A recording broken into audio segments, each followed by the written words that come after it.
Olá, pessoal. Frederico Garcia aqui.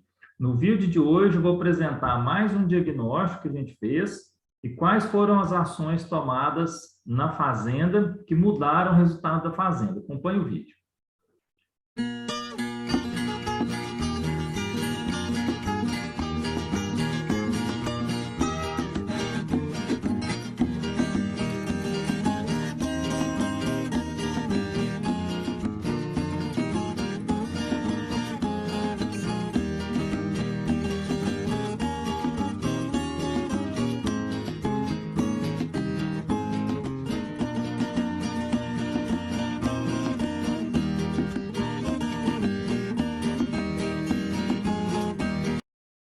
No caso de hoje, né, que nós vamos falar, que eu chamei de Fazenda B, é uma fazenda de criação de búfala, tá? Que a gente fez o levantamento dos números da fazenda e identificamos os pontos de melhoria, ou seja, aquilo que não estava tão bem, que poderia ser melhorado, que ia reverter, né, que ia melhorar muito o resultado financeiro da fazenda.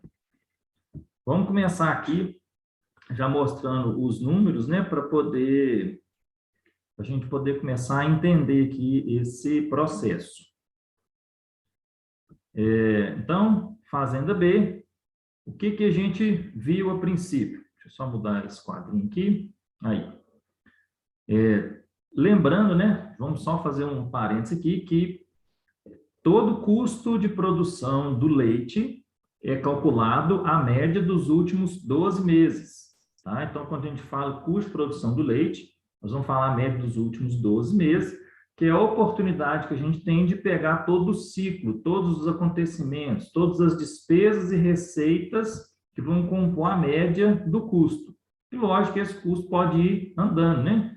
Janeiro a dezembro, depois de fevereiro até janeiro, de março até fevereiro. O importante é que sejam os últimos 12 meses. No caso dessa fazenda, quando nós fizemos o levantamento, né, aqui está uma forma resumida de enxergar a distribuição dos custos. Nós tivemos um preço médio de R$ 2,14 recebido pelo leite, e a gente teve um custo operacional efetivo de R$ 1,48. Então, quando eu olho assim, né, eu tenho 69% da receita, né, ocupada com o custo operacional efetivo. Se eu pensar que o benchmark, né, o indicador de referência desse número é entre 65% e 70%, eu posso falar que não está tão ruim, né, que está até bom esse número. Mas olha só o que essa fazenda tinha. Ela tinha o equivalente a 76 centavos por litro de passivos, de pagamento de juros, empréstimos que ela pagava todo mês. Então, no final das contas, a percepção da fazenda é que ela recebia R$ 2,14 pelo leite e gastava R$ 2,24, ou seja, para cada litro de leite que ela estava produzindo, ela estava tendo um prejuízo de caixa aí de 10 centavos. Então, quando a gente olha os números, né, só se eu olhasse só o que eu estou ganhando e o que eu estou pagando, eu ia falar assim, não, a atividade está me dando prejuízo. Mas quando a gente olha a estratificação dos custos, a gente vê que a atividade leiteira em si, ela estava indo bem, né? O que estava comendo, né, como diz, comendo o pé o negócio, eram os juros e empréstimos e financiamentos que estavam sendo pagos. Ele estava maior, eu estava pagando mais financiamento, mais juro do que a capacidade de pagamento do negócio. Então, muitas vezes, né, a gente encontra essa situação que as coisas se enrolam por aí. Pô, mas e aí, tem o que fazer? Tem. E aí nós destrinchamos um pouco mais esses números e fomos encontrar outros números que poderiam dar um indicador para a gente, né, dar a direção do que a gente ia fazer. Quando a gente olhou o rebanho, né, a distribuição do rebanho, esse foi a nossa, onde que mais teria oportunidade de melhorias. A gente, né, a fazenda teve, né, no levantamento, 73% de vacas em lactação sobre o total de vacas, enquanto o indicador de referência seria 82%, mas o gargalo do negócio estava aqui, ó. Ele tinha sobre todo o rebanho, 25% apenas do rebanho eram animais em lactação.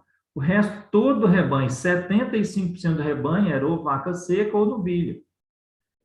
Então, o que acontecia com isso? Que aí, lógico, a gente olha os números, mas a gente vai lá ver a fazenda.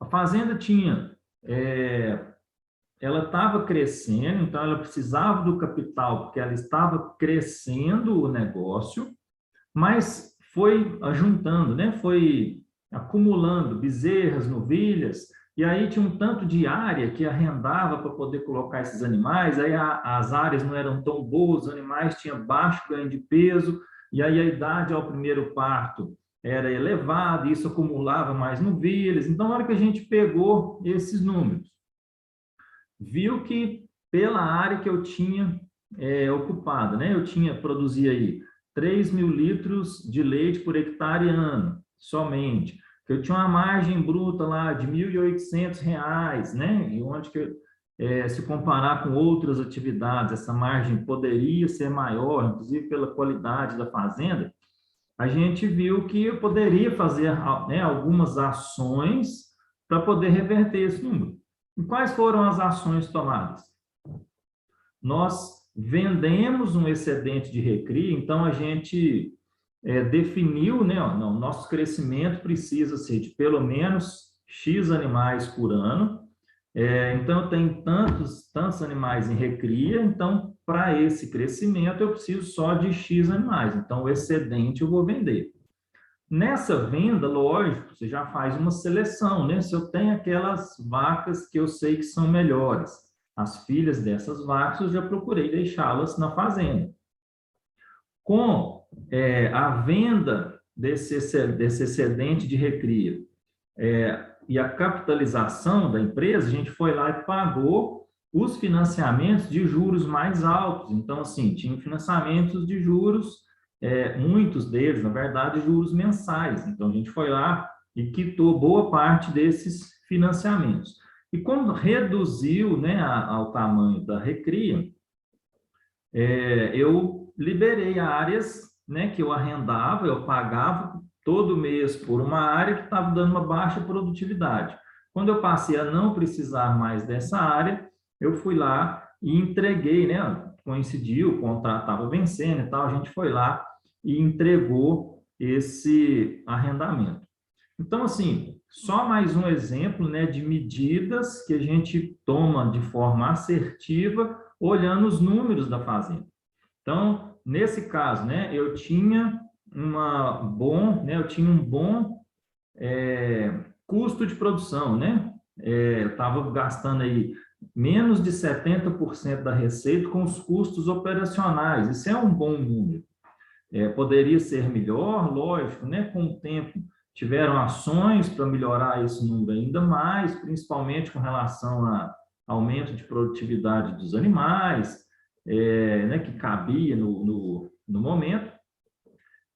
Mas esse enxergar e ver que, nesse caso, o primeiro passo seria diminuir a recria, torná-la mais eficiente, que ia fazer a grande diferença, que foi o divisor de águas dessa fazenda, tá bom? Então, mais um exemplo da onde que, fazendo um diagnóstico bem feito, levantando os números, a gente consegue ser bem assertivo aí nos resultados. Se gostou, compartilhe esse vídeo, se inscreva aqui no canal se ainda não for inscrito, para a gente fazer essa troca de ideias, essa ideia de que a gente pode avaliar os números para tomar decisões corretas, que a gente possa aprender com isso e fazer com que essas experiências aí possam chegar a mais e mais pessoas. Um abraço, até a próxima.